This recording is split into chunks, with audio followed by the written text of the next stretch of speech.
యేసే పరిష్కారము అనుదిన Bible television కార్యక్రమం ప్రేక్షకులందరికీ యేసుక్రీస్తు వారి మహిమగల నామమున వందనాలు.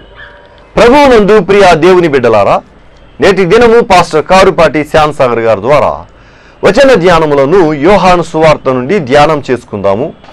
మీరందరూ బైబుల్తోనూ నోట్బుక్తోనూ సిద్ధపడి ఉంటే పాస్టర్ కారుపాటి శ్యామ్ సాగర్ గారు ప్రార్థన చేసి ఈ దినపు వాక్య పరిచర్య చేస్తారు.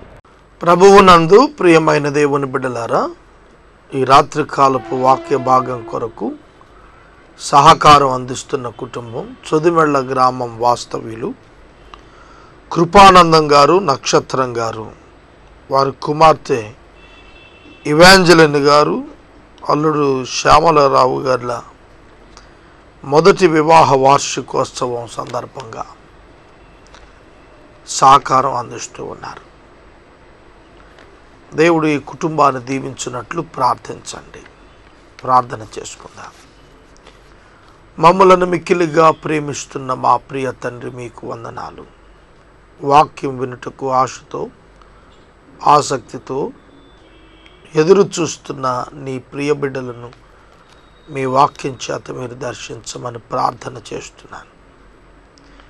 కృపానందం గారి కొరకు, నక్షత్రం గారి కొరకు వందనాలు. సోదరుడు శ్యామలరావు గారి కొరకు, వారి సతీమణి కొరకు మీకు కృతజ్ఞతలు. గత సంవత్సరం బిడ్డలను వివాహంలో మీరు జతపరిచారు ప్రభు. అందుని బట్టి మీకు కృతజ్ఞతలు చెల్లిస్తూ ఎపిసోడ్ సహకారం ఇచ్చిన కృపానందం గారి కొరకు మీకు కృతజ్ఞతలు.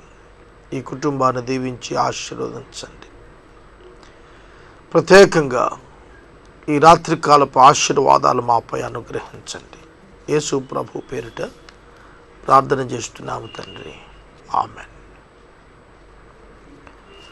ప్రభువునందు ప్రియమైన దేవుని బిడ్డలారా, వాక్యంలోనికి వెళ్ళే ముందు ఒక ప్రత్యేకమైన అనౌన్స్మెంట్ ఏమిటంటే, జేవిఆర్ నగర్లో ఉన్న కథీడ్రల్లో ఈ మాసం 23వ తారీఖు అంటే ఆదివారం సాయంకాలం 6 గంటల నుండి 9 గంటల వరకు ప్రపంచ ప్రార్థనా దినం నిర్వహించబడుతోంది.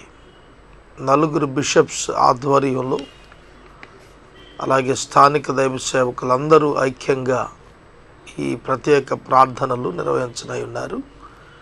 దీనికి యేసే పరిష్కారం ప్రేక్షకులకు ప్రత్యేకంగా ఆహ్వానాన్ని ఇస్తూ ఉన్నాం. వాక్య ధ్యానంలోనికి వెళదాం. దయచేసి మీ పరిశుద్ధ బైబిల్ గ్రంథాన్ని తెరవండి.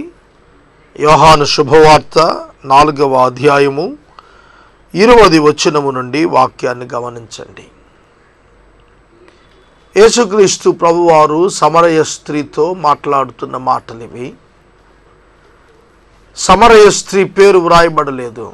సమరయ స్త్రీ జీవితం ఆత్మీయంగా పతనంలో ఉంది. సమరయ స్త్రీ క్యారెక్టర్ మంచిగా లేదు. అయినా సరే ఆమెతో ప్రభు మాట్లాడుతున్నారు. పాపులను రక్షించడానికి ప్రభు ఈ లోకానికి వచ్చారు. నశించిన దానిని వెదికి రక్షించటానికే ప్రభువు ఈ లోకానికి వచ్చారు. మానవుల జీవితాలను, ప్రవర్తనను పాడు చేసినటువంటి అపవాదిని లయం చేయటానికే ప్రభు ఈ లోకానికి వచ్చారు. మనుషులు నశించకూడదు, వారు రక్షించబడాలి. దాని కొరకు కావలసినటువంటి అర్హతను మానవులకు ఇవ్వటానికి,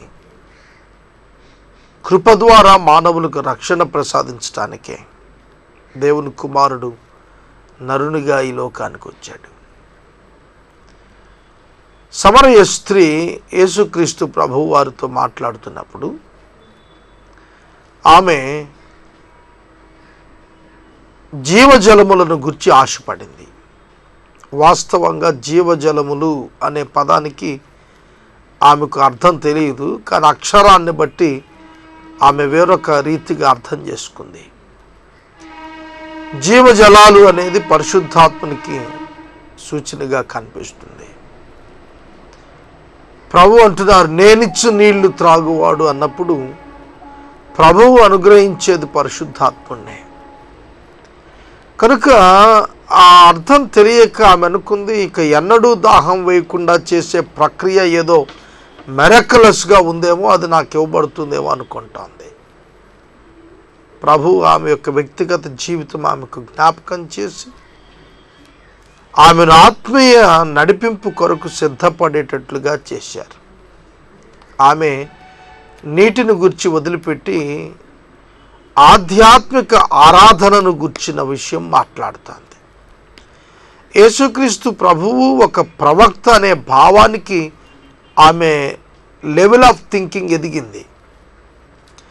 ఒక యూదుడిగానే యేసును పలకరించినటువంటిదిగా సమరయ స్త్రీని మొదటగా మనం చూస్తాం. నీవు యూదుడవు కదా అని సంభాషించిన ఆమె, అయ్యా నీవు ప్రవక్తవు సర్, అయ్యా అనే చోట సర్ అని ఉంది. నీవు ప్రవక్తవు అని నేను గ్రహిస్తున్నానంది. Level of thinking improved. ఆమె యొక్క ఆలోచన సరళి అభివృద్ధి చెందుతూ వచ్చింది. ఇంకా అభివృద్ధి అయ్యింది, అక్కడితో ఆగిపోలేదు. మీ ఆలోచన సరళి దేవుని వాక్యం పట్ల ఎట్లా ఉంది? అభివృద్ధి చెందినదిగా ఉంటుందా, లేక మీకేది అర్థమైతే అదే ఫైనల్ అని అనుకుంటున్నారా? ప్రభువుతో మాట్లాడుతూ, మా పితరులు పర్వతము మీద ఆరాధించిరి గాని మీరైతే యెరూషలేములో ఆరాధించాలని చెబుతున్నారు. చూడండి, ఆమె వర్షిప్ను గురించి మాట్లాడుతుంది. ఆరాధన. ఒక పాపికి ఆరాధనతో ఏమిటి పని అనే ప్రశ్న మీకు రావాలి. మానవుడు ఎంత పాపి అయినా మానవుని మనసులో దేవుని కలుసుకోవాలి అనేటువంటి ఆతృత ఉంటుంది. దేవుడు అనే పదం ప్రతి మానవునికి చాలా ప్రియమైనదిగా ఉంటుంది. ఎందుకంటే మానవుడు దేవుని యొక్క పోలిక స్వరూపాల్లో చేయబడిన వాడే. కానీ మానవుడు పతనమైన తరువాత దేవునికి దూరం అయ్యాడు తనంతట తాను. ఇక దేవుని యొద్దకు ఎట్లా వెళ్ళాలి అనేది అతనికి అర్థం కాలేదు. ఒక విధంగా అతనికి చేత కాలేదు. కనుక తాను తన సొంత మతాలను ఏర్పాటు చేసుకున్నాడు. Searching for God and trying to reach the God. దేవుని వెతకటం కొరకు, దేవుని చేరటం కొరకు మానవుడు తన స్వప్రయత్నాలు చేస్తూ వచ్చాడు. అవే మతాలుగా మార్పు పొందుతూ వచ్చాయి. కానీ దేవుడు ఈ మతాల ద్వారా కనుగొనలేనటువంటి వాడు అనే సత్యం మానవులకి ఇంకా అర్థం కాలేదు. కానీ అది ఎరిగిన దేవుడు తాను ఒక మార్గాన్ని ఏర్పాటు చేశాడు. దేవుడు ప్రజలు తన యొద్దకు వచ్చే మార్గాన్ని ఆయన ఏర్పాటు చేశాడు. ఆ మార్గమే ప్రభువు అయిన యేసుక్రీస్తు వారు. దేవుడు 1000 మార్గాలను ఏర్పాటు చేయలేదు. తన యొద్దకు ఒకే ఒక మార్గాన్ని ఏర్పాటు చేశాడు. ఆ మార్గాన్ని ఈ లోకమునకు చూపటానికి యేసు వచ్చాడు. కనుక ఆమె ఆరాధన గురించి మాట్లాడుతున్నప్పుడు వారి ప్రాచీన ఆరాధన పద్ధతులను, స్థలాలను ప్రక్కకు పెట్టి తండ్రి అయిన దేవుడు కోరుకుంటున్న ఆరాధనను గురించి యేసు ఆమెకు వివరణ ఇవ్వటం ప్రారంభించారు. అదే 21వ వచనం. అమ్మా, ఒక కాలము వచ్చుచు ఉన్నది, ఆ కాలమందు ఈ పర్వతము మీదన అయినను యెరూషలేములోన అయినను మీరు తండ్రిని ఆరాధింపరు. నా మాట నమ్ముము, నా మాట నమ్ముము. యేసు చెబుతున్న మాట. బైబిల్ గ్రంథంలో నా మాట నమ్ముము అని ప్రభువు కోరినది ఎక్కడ కనపడదు, ఇక్కడే కనబడుతుంది. యేసు ఒక స్త్రీని లేదా ఒక మానవురాలు ఎదుట నిలబడి నా మాట నమ్ము అని చెబుతాం. నిజంగా ఇట్స్ ఎ వండర్ఫుల్ ఎక్స్పీరియన్స్. దేవాది దేవుడు, సత్యమైన వాడు, సత్యవంతుడు అయినటువంటి ఆ దేవుడు మానవుని ఎదుట నిలబడి ప్రాధేయపడి అడుగుతున్నాడు, నా మాట నమ్ము, నా మాట నమ్ము.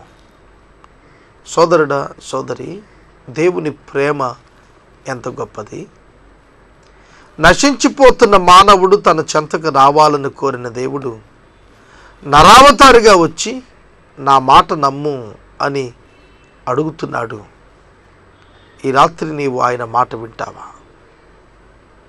అమ్మా, ఒక కాలము వచ్చుచూ ఉన్నది. ఆ కాలమున మీరు పర్వతం మీద కానీ యెరూషలేములో కానీ ఆరాధన చేయరు. ఆ కాలం ఇప్పుడు వచ్చే ఉంది. చూడండి, అద్భుతమైన మాటలు ఇవి. మీరు మీకు తెలియని దానిని ఆరాధించేవారు, మేము మాకు తెలిసిన దానిని ఆరాధించువారము. రక్షణ యూదులలో నుండియే కలుగుచున్నది. రక్షణ యూదులలో నుండియే కలుగుచున్నది. అయితే యథార్థముగా ఆరాధించువారు ఆత్మతోనూ సత్యముతోనూ తండ్రిని ఆరాధించు కాలము వచ్చుచున్నది. అది ఇప్పుడును వచ్చే ఉన్నది. తన్ను ఆరాధించువారు అట్టివారే కావాలనని తండ్రి కోరుచూ ఉన్నాడు.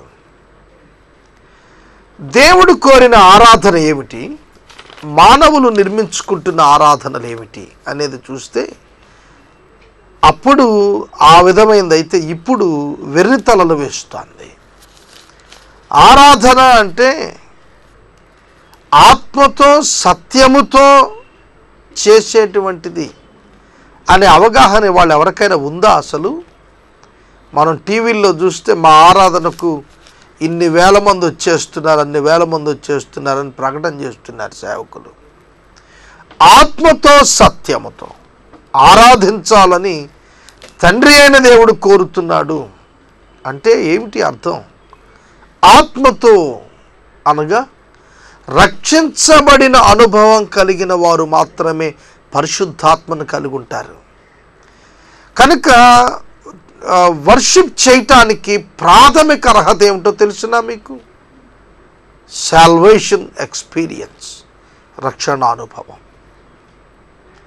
ఊరికే టెంపుల్కి వెళ్ళి ప్రార్థనకి వెళ్ళి గుడికి వెళ్ళిపోయి ఆ దేవాలయంకి వెళ్ళిపోయి అందరితో పాటు కుర్చీల్లో కూర్చుని లేకపోతే నేల మీద కూర్చుని నిలబడి దేవాన్ని ఆరాధించేస్తున్నాను అని నువ్వు పలికేస్తే అది ఆరాధన అవ్వదు. నీవు ఆత్మచేత నిండిన వాడవు కావాలి. అనగా నీవు దేవునితో వ్యక్తిగత సంబంధం కలిగిన వాడవు కావాలి. దేవునితో వ్యక్తిగత సంబంధం విశ్వాసము ద్వారా సాధ్యమవుతుంది. ఎందరూ ఆయనను అంగీకరించిరో వారికి అందరికీ దేవుని పిల్లలు ఒకటకు దేవుడు అధికారాన్ని ఇచ్చాడు. అట్టివారికే తన ఆత్మనిచ్చాడు. ఇండ్వెలింగ్ ఆఫ్ ద హోలీ స్పిరిట్, పరిశుద్ధాత్ముడు హృదయములో నివాసం ఉండటం అనేది ఉంది, చూశారు. అది మారు మనసు పొంది క్రీస్తునందలి విశ్వాసం ఉంచి బాప్తిస్మం తీసుకున్న వారికి అది కృపావరంగా అనుగ్రహించబడుతోంది. కనుక ఈ రాత్రికాలం ఆరాధన అంటే ఒకడు తప్పక రక్షించబడిన వాడై సత్యముతో జీవించటం, రక్షణ కలిగిన వాడై తన జీవితంలో సత్యము కలిగి ప్రవర్తించటం నిజమైన ఆరాధన. ఊరికే పాటలు పాడుతున్నప్పుడు ఆర్గాన్స్ బ్యాంగ్ మోగిపోతుంటే చేతులు పైకెత్తి నేను కళ్ళు మూసుకొని తలల పైకెత్తి అయ్యా నిన్ను ఆరాధిస్తున్నానంటే రక్షణ పొందిన వారు సైతం, మారు మనసు పొందిన వారు సైతం, పాపంలోనే బతుకుతున్న వారు సైతం, క్రీస్తుని ఎరుగని వారు సైతం ఆరాధన చేసేస్తున్నామని చెప్తున్నారు. ఈ దినాల్లో బోధకులు ఇక్కడ అడ్డంగా పడిపోయారు. సంఖ్యను చూసి సంతోషపడిపోతున్నారు. అది కాదండి. లేఖన భాగాల్లో ఇంకొంచెం లోతుగా మనం చూస్తే రక్షణ యూదులలో నుండే కలుగుతుంది. మీరు మీకు తెలియని దానిని ఆరాధిస్తున్నారంటే దేవుని ప్రత్యక్షతలు మీకు లేవు అన్యులకు, అయినా మీరు దేవా అని ఆరాధన చేస్తున్నారు. మేము తెలిసిన దాన్ని ఆరాధన చేస్తున్నాం. ఈ రెండు కాదు. ఆచారం మతపరమైనటువంటి ఆచారం కాదు చేయాల్సింది. ఆత్మతో సత్యముతో ఆరాధన చేయటం దేవుడు కోరుకుంటున్నాడు మానవుల నుండి అని ప్రభు ఆమెతో మాట్లాడుతున్నాడు. యథార్థంగా ఆరాధించేవారు ఆత్మతోనూ సత్యముతోనూ తండ్రిని ఆరాధించు కాలం వచ్చుచున్నది, అది వచ్చే ఉన్నది. ఆరాధనలో యథార్థమైన జీవితం, యథార్థత, ఇంటెగ్రిటీ అనే పదం వితౌట్ వ్యాక్స్ అనేటువంటి అర్థం వచ్చేటట్లుగా ఇంటీజర్ అనే పదం నుంచి తీసుకోబడింది. ఇంటీజర్ అనేటువంటి పదం వితౌట్ వ్యాక్స్ అని అర్థం ఇస్తుంది. అంటే పగిలిన కుండలకు మైనం పూత పూసి తక్కువగా అమ్మేస్తున్నాడట ఒకడు. చాలా అందంగా ఉంది కుండ, ఏమిటి ఇంత తక్కువకు అమ్ముతున్నాడని వాస్తవంగా కుండలు అమ్మేవాడికి అనుమానం వచ్చి పరిశీలన చేయగా ఆ కుండల లోపట పగుళ్ళున్నాయి, పైకి వ్యాక్స్ పెట్టి అమ్మేస్తున్నాడు. అందుకని అది ఎండలో పెట్టి కొనండి అని అడ్వర్టైజ్మెంట్ మొదలు పెట్టాడట మంచి కుండలు అమ్మేవాడు. కనుక ఎండలో పెడితే మైనం కరిగిపోతుంది, మైనం కరిగితే కుండలు పడిపోతాయి, పగిలిపోయిన కుండలు కదా నేలమట్టం అవుతాయి. అంటే వితౌట్ వ్యాక్స్ అంటే ఏ పైపోత లేకుండా ఉన్నది ఉన్నట్టుగా స్వచ్ఛంగా అని అర్థాన్ని ఇస్తోంది ఇంటీజర్ అనే పదం.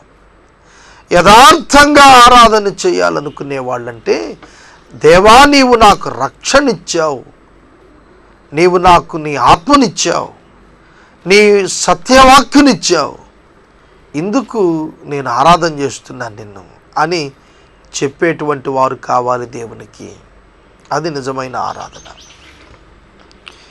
దేవుడు ఆత్మ గనుక ఆయనను ఆరాధించువారు ఆత్మతోనూ సత్యముతోనూ ఆరాధించవలెను. God is a spirit.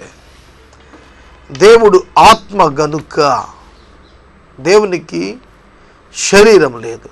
నీవు నేను ఉన్నట్టుగా లిమిటెడ్ బాడీ అనేది ఆయనకి ఏమీ లేదు.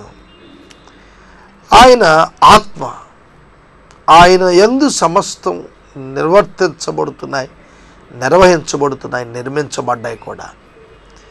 ఆయనను ఆరాధించేవారు ఆత్మతో సత్యంతో ఆరాధించాలని ప్రబోధించబడుతున్నా. ఆ స్త్రీ ఆయనతో, క్రీస్తు అనబడిన మెస్సియా వస్తునని నేను ఎరుగుదును. ఇది అద్భుతమైన మాట, అండర్లైన్ చేసుకోండి మీ బైబిల్లో.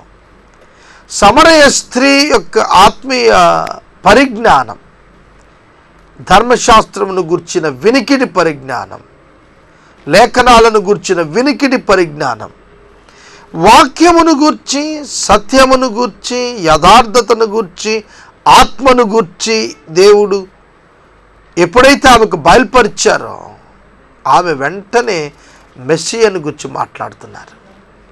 ఏమిటి రిలేషన్షిప్? వర్షిప్కు మెస్సియాకు ఏమిటి రిలేషన్షిప్? అదే కదా, యేసుక్రీస్తు వారి ద్వారానే తప్ప దేవుని చెంతకు ఎవడు రాలేడు. అందుకనే ఆయన వస్తేనే నిజమైన ఆరాధన, జీవితంలోకి ఆయన వస్తేనే నిజమైన ఆరాధన. అదే అంటున్నది. ఆయన వచ్చినప్పుడు మాకు సమస్తం తెలియచేయును అని చెప్పగా వారికి ఒక అవగాహన ఉంది. ఏమిటంటే అన్యులందరికీ కూడా రక్షణ కలుగజేయటం కొరకు దేవుడు మెస్సియాని లోకానికి పంపిస్తున్నాడు. ఆయన వచ్చినప్పుడు మాకు ఆయన అన్నీ చెబుతాడు. చూడండి, ఆమెకు అర్థం కాలేదేమో ఆత్మతో సత్యముతో ఆరాధించటం అంటే ఏంటో. ఎప్పుడు వినని మాటలు ఆమె యేసు నుండి వింటోంది.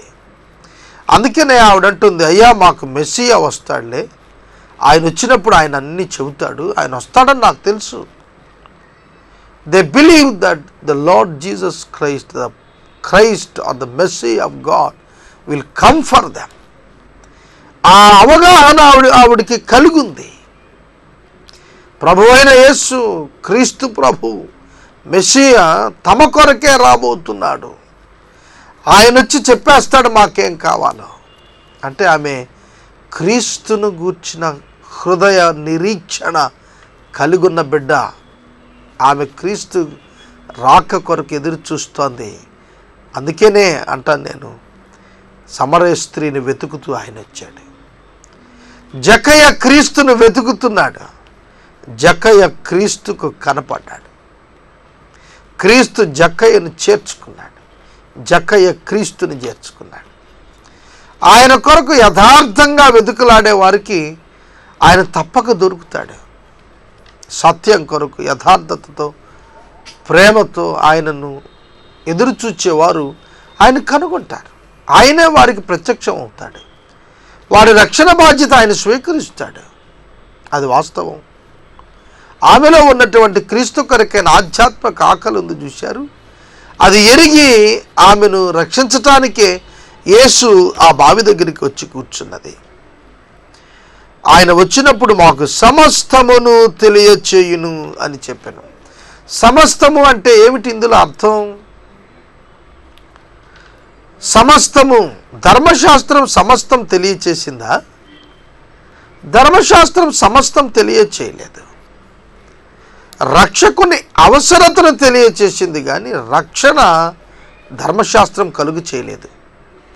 కానీ రక్షకుడైన యేసుక్రీస్తు ప్రభు వచ్చినప్పుడు అనేకమైన విషయాలు తేటతెల్లమవుతాయి అనేది వారి యొక్క అభిప్రాయం, వారి అవగాహన. ఆనాటికి అది వాస్తవమే. యేసు ఆనాడు వారి మధ్యన సంచరించడం వలన వారికి అనేక ఆధ్యాత్మిక సంగతులు బోధించబడ్డాయి. పరలోకమును గూర్చిన వివరాలు అందించబడ్డాయి. పాపులు సహితం పరలోక రాజ్యానికి వెళ్ళటానికి కావలసిన ఏర్పాటు ఆనాడు వారు తెలుసుకోగలిగారు. యేసు అంటున్నారు ఆమెతో, నీతో మాట్లాడుచున్న నేనే ఆయనను అని ఆమెతో చెప్పాను. అంటే నేనే మెస్సియాను, నేనే క్రీస్తును, దేవుని చేత పంపబడిన వాడును. ఏదైనా వనములో ఆదాము హవ్వలు పాపము చేసిన వెంటనే వాగ్దానము చేయబడినటువంటి ఆయనను నేనే అన్నట్లుగా ఆయన మాట్లాడుతున్నాడు. నేనే ఆయనను అనే పదం మీ బైబిల్లో అండర్లైన్ చేయాలని నేను మనవి చేస్తున్నాను. యేసు దేవుని కుమారుడు, దేవుడు అని ఆయన ఎక్కడా చెప్పుకోలేదు అని అనుకుంటారు చాలామంది. ఇక్కడ చెప్పుకున్నాడు. నేనే ఆయనను, ఆయనను. ఆయన అనేటువంటి పదం, నేనే అనేటువంటి పదం రెండూ కూడా దేవునికి సంబంధించినవే. నిర్గమకాండం 3వ అధ్యాయం 14వ వచనంలో నేనే అనే పదం ఆయనే వాడాడు. మోషేకు ప్రత్యక్షమైనప్పుడు మోషే అడుగుతాడు, ప్రభువా నీ పేరేమిటని అడిగాడు. అందుకు ఆయన అనువాడను ఉన్నవాడను నేనే, నేను అనువాడను ఉన్నవాడు, ఆయాం హూ ఆయాం. నేనే అనే పదం ప్రభువే వాడాడు. బైబిల్ అంతట్లో కూడా నేనే అనే మాట ఆయనకే చెందింది. కనుక ప్రత్యక్షత అయిన దైవం, ఆ సమరయ స్త్రీ ఎంత భాగ్యవంతురాలు. తన జీవితంలో ఎంత పాపమున్నా పరిశుద్ధుడిని కలుసుకునే అవకాశం స్వయంగా ఆమెకు కలిగింది. సోదరుడా, సోదరి, ఆమె కంటే గొప్ప భాగ్యం నీకు కలుగుతోంది ఇది నాన్న. క్రీస్తు సువార్త ద్వారా దేవునితో మిమ్మలను సమాధానపరచడానికి, సమాధానపరచు పరిచర్యను దేవుడు సువార్థికులకు ఇచ్చాడు. ఆనాడు పౌలు అన్నాడు నాకు ఇచ్చాడు అని. ఈ రోజున సువార్థికులు అందరూ చేస్తోంది అదే. యేసుక్రీస్తు ప్రభు నామమునందలి విశ్వాసం ఉంచడం ద్వారా దేవుని కలుసుకోవటానికి, దేవుని అనుభవించటానికి, దేవునితో సంబంధం సహవాసం కలిగి ఉండటానికి మానవులకు దేవుడు అవకాశాన్ని ఇచ్చాడు. దీన్ని మీరు ప్రయత్నించి చూడవచ్చు. దీన్ని మీరు విశ్వసించిన ఎడల మీ జీవితంలో దేవుని అనుభవాలను మీరు పొందుకోగలుగుతారు. ఆమె ఎప్పుడైతే నేను క్రీస్తును అని ప్రభువు చెప్పాడో వెంటనే ఆమె యొక్క జీవితం మార్చబడటం ప్రారంభించింది. ఆమె హృదయం మారిపోవటం ప్రారంభించింది. ఆమె తానొక్కతే బెనిఫిట్ పొందటం కాదు, తన కుటుంబాలన్నీ కూడా బెనిఫిట్ పొందాలని ఆశపడటం ప్రారంభించింది. సోదరుడా, సోదరి, ఈ రాత్రికాలం వాక్యం వింటున్న నీవు, నీ కుటుంబ సభ్యులందరూ కూడా, నీ బంధువులు, నీ గ్రామం వారు, నీ పట్టణస్థులు యేసు చెంతకు రావాలని, యేసును తెలుసుకోవాలని, తద్వారా వీరంతా పరలోకంలో ఉండాలని నీవు ఆశపడుతున్నావా? తప్పక మనం ఆశపడాలి. నీ గ్రామం ఏమిటో, నీ పట్టణం ఏమిటో, నీవు నివసిస్తున్న స్థలం ఏమిటో, ఆ ప్రాంత వాసులు యేసుని ఎరిగేటట్లుగా నీ జీవితం మార్చుకుంటావా? సమరయ స్త్రీ తన జీవితంలో తాను చేసిన అద్భుతమైనటువంటి క్రియ ఇక్కడ 27వ వచనం నుండి 42వ వచనం వరకు వ్రాయబడిన మాటల్లో ఉంది. అది it's a greatest challenge for us. ఒక స్త్రీ, ఒక క్యారెక్టర్లెస్ ఉమెన్, సమాజంలో యాక్సెప్టెన్స్ లేనటువంటి ఆమె సమాజాన్ని తట్టడానికి వెళుతోంది. అది రేపటి వాక్య ధ్యానంలో నేను ధ్యానం చేస్తాను. ఎపిసోడ్ స్పాన్సర్స్ లేరు, ముందుకు రమ్మని ప్రేమతో ఆహ్వానిస్తూ ఉన్నాను. అలాగే ఆదికాండములో నుండి 4 పుస్తకాలు ముద్రణలో ఉన్నాయి. వాటి కొరకు మీరు ప్రార్థించండి. 23వ తారీఖు సాయంకాలం, ఆదివారం సాయంకాలం ప్రపంచ ప్రార్థనా దినం సందర్భంగా ప్రత్యేక ప్రార్థనల్లో కెథడ్రిల్ జేవే నగర్లో జరుగుతున్నాయి. మీరు పాల్గొనాలని మనవి చేస్తున్నాను. మనము ఇంతవరకు పాస్టర్ కారుపాటి శ్యామ్సాగర్ గారి ద్వారా వచన ధ్యానములను యోహాను సువార్త నుండి ధ్యానం చేసుకున్నాం. ఈ కార్యక్రమం ద్వారా మీరు పొందుకునుచున్న ఆత్మీయ మేలులు ఒక ఉత్తరం ద్వారా మాకు తెలియచేయండి. మీ ప్రార్థనా మనవులు మాకు తెలియచేస్తే ఏసే పరిష్కారము కార్యాలయంలో ఏర్పాటు చేసిన ప్రత్యేక ప్రార్థనా శిబిరంలో మీ కొరకు ప్రార్థిస్తాం. మీ కుటుంబ పక్షముగా ఒక ఎపిసోడ్ ప్రసారం చేయాలనుకునేవారు మాకు తెలియచేయండి. అలాగే మా ఈ కార్యక్రమానికి ప్రతి నెల 100 రూపాయలు కానీ, 50 రూపాయలు కానీ, 25 రూపాయలు కానీ ఆర్థిక సహకారం అందించాలనుకునేవారు మాకు తెలియచేస్తే మా సిబ్బంది మీ గృహాలను దర్శిస్తారు. ముగింపు ప్రార్థన ఆశీర్వాదాలతో ఈ కార్యక్రమాన్ని ముగించుకుందాం. ప్రార్థన చేసుకుందాం. ఈ రాత్రి కాలపు వాక్య భాగమునకు సహకారం ఇచ్చినటువంటి కుటుంబం చొదిమెళ్ల వాస్తవ్యులు కృపానందం గారు, నక్షత్రం గారు, వారి కుమార్తె ఇవాంజలిన్, అల్లుడు శ్యామలరావు గారుల మొదటి వివాహ వార్షికోత్సవం సందర్భంగా సహకారం ఇస్తున్నారు. దేవుడి కుటుంబాన్ని దీవించినట్లు ప్రార్థించండి. ప్రార్థన. మమ్మల్ని మిక్కిలుగా ప్రేమిస్తున్న మా ప్రియ తండ్రి, మీకు వందనాలు. వాక్యం విన్న బిడ్డలను ఆశీర్వదించండి. ఆరాధనకు అర్హులుగా ఉండుట కొరకు మిమ్మలను రక్షకునిగా స్వీకరించుటకు నేర్పించండి ప్రభు. ఆరాధన అంటే ఏమిటో ప్రజలకు, సేవకులు యథార్థంగా బోధించడానికి కృప చూపమని ప్రార్థన చేస్తున్నాను. ఘనత, మహిమ, ప్రభావాలు మీరు పొందండి. కృపానందం గారు, నక్షత్రం గారులను, వారి కుమార్తెలను మీరు దీవించండి. ప్రత్యేకంగా మమ్మల్ని మీకు అప్పగించుకుంటున్నాము. ఎపిసోడ్ స్పాన్సర్స్ను లేవనెత్తండి. రచనలను, ముద్రణను మీరు అభిషేకించి ఘనమైన ముద్రణా పరిచర్యను అనుగ్రహించండి. యేసుదివి నామములో అడుగుచున్నాము తండ్రి, ఆమేన్. మన తండ్రి అయిన దేవుని ప్రేమ, కుమారుడైన యేసుక్రీస్తు వారి యొక్క కృప, పరిశుద్ధాత్మ దేవుని అన్యోన్య సహవాసం సదాకాలం మనందరికీ తోడై ఉండును గాక. ఆమేన్.